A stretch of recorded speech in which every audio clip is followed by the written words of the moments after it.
Kavukavu ndo nzuri. Kavukavu ndo nzuri. Get ready. SMP hapa niko na dada mrembo huyo hapo. Mambo? Poa. Uko poa? Uko poa. Mzima? Mzima.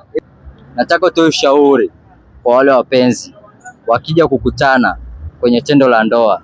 Sister. Kwa mimi, sababu mimi sijaolewa.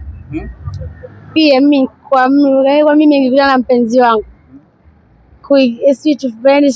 ndio kondomu? Hapana. Kavukavu ndo nzuri. Kavukavu ndo nzuri. Sababu namuamini, lakini nikienda kwa mtu mwingine nikiwa na chiti labda ndio nitafanya na kondomu. Lakini kwa mpenzi wangu kwa kondomu hapana. Na wengine sasa wanatumia kondomu.